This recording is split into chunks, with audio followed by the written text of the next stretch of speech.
Trump has a problem, a huge tax problem. New York Times releasing one of his tax returns.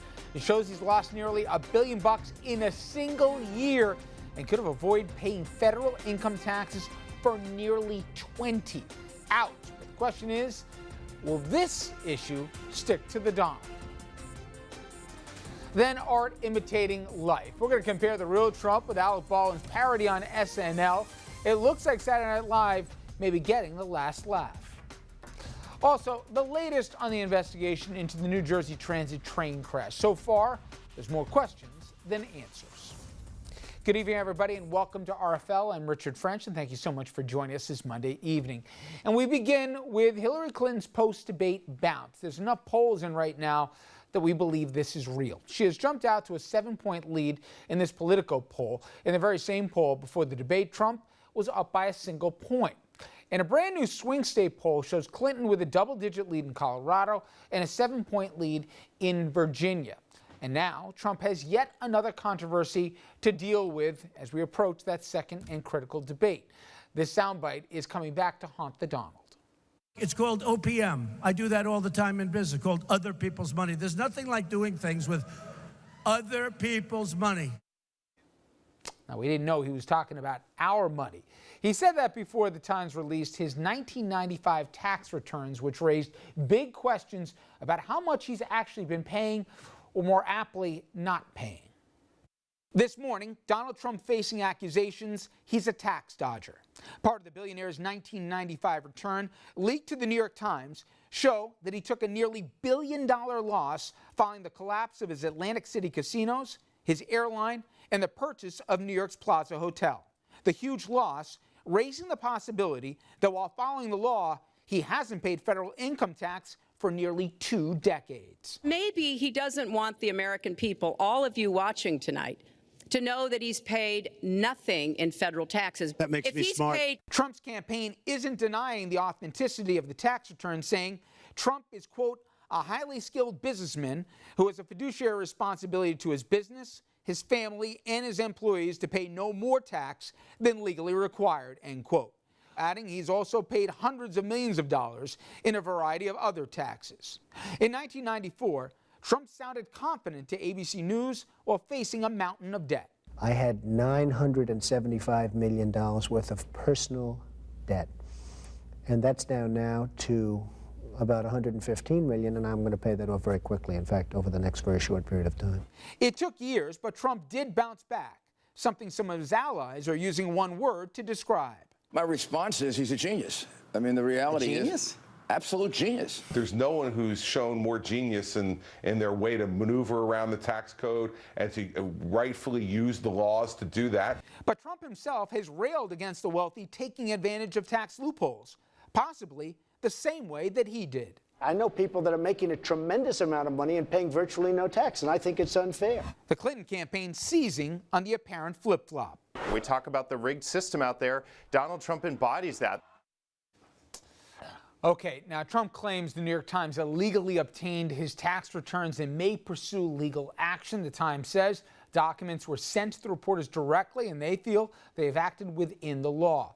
Now, the tax experts conducted by the Times said that nothing in the 95 documents suggested anything illegally done by Mr. Trump, at least with the information we've seen at this point, even if the extraordinary size of the loss he declared would have probably attracted extra scrutiny from IRS examiners. Now, for more on the Trump taxes, I spoke with CPA Daniel Geltrude.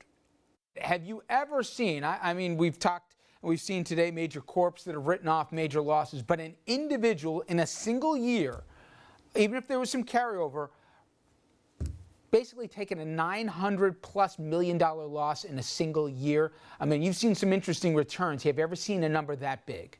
Well, there's no question it's a big number. From my perspective, in terms of working with the wealthy in our family office practice, those types of numbers, quite frankly, in that world are not that unusual.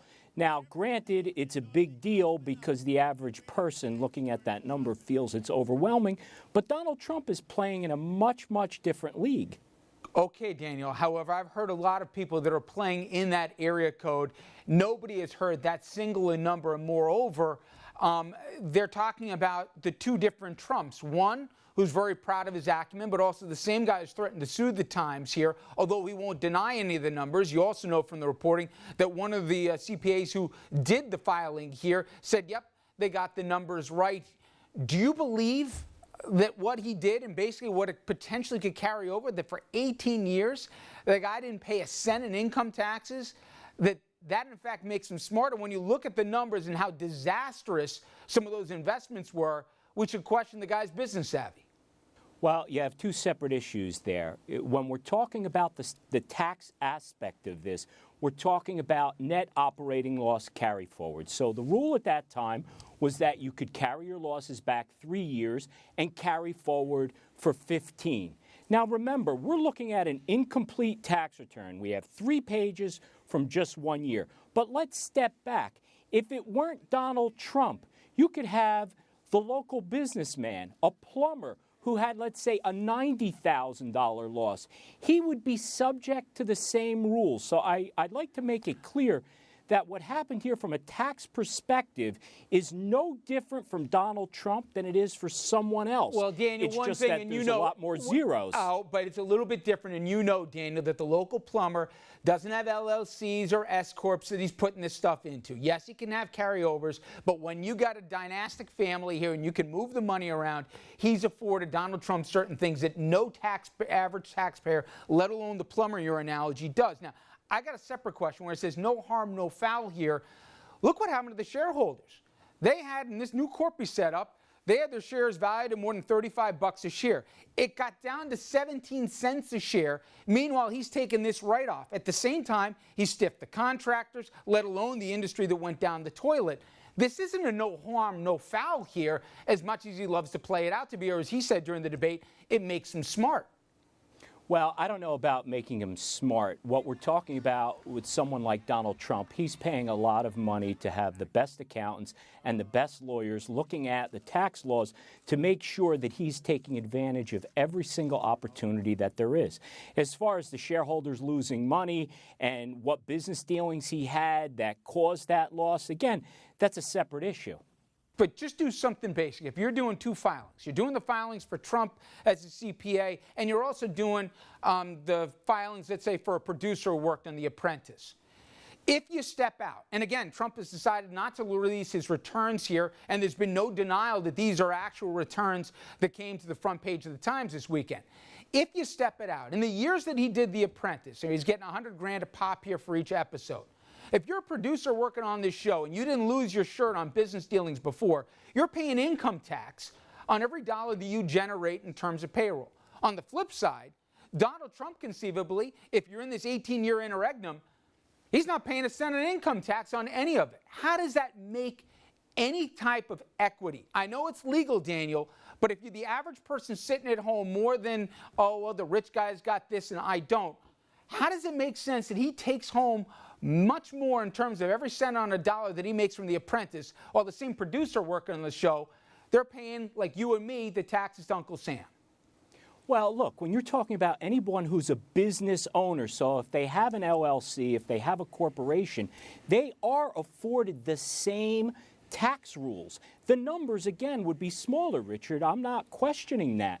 But if you're working as an employee for a company, as you are, and you have a loss and you don't have a business that's around that, yeah, you're not going to be able to take advantage of that. That's the way the tax code is. Now, if we don't like it, we have to talk to Congress about changing it. But that's not Donald Trump's fault.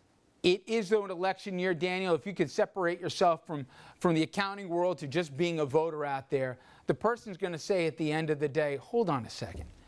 Here I am, out of my pocket, I'm paying to fix the roads here on infrastructure projects. I'm making sure that the troops, when they go out in the field, I'm paying for defense. I'm paying for the vets when they come home.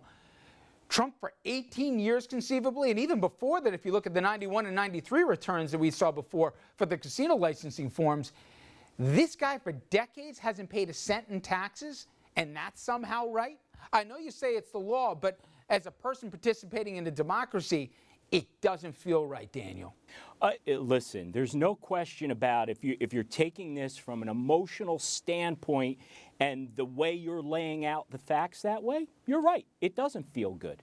But certainly there's a lot of people that are supporting Donald Trump and they believe in the things that he says. As I say, we're going to find out in 30-something days. Daniel Geltrude, I really appreciate a few minutes. Thank you very much. Thank you. All right, coming up next, we're going to put this into the vast political context of the election. We're going to show you how Hillary Clinton is jumping on Trump's taxes, and our political panel is going to say how, if at all, this will impact the election.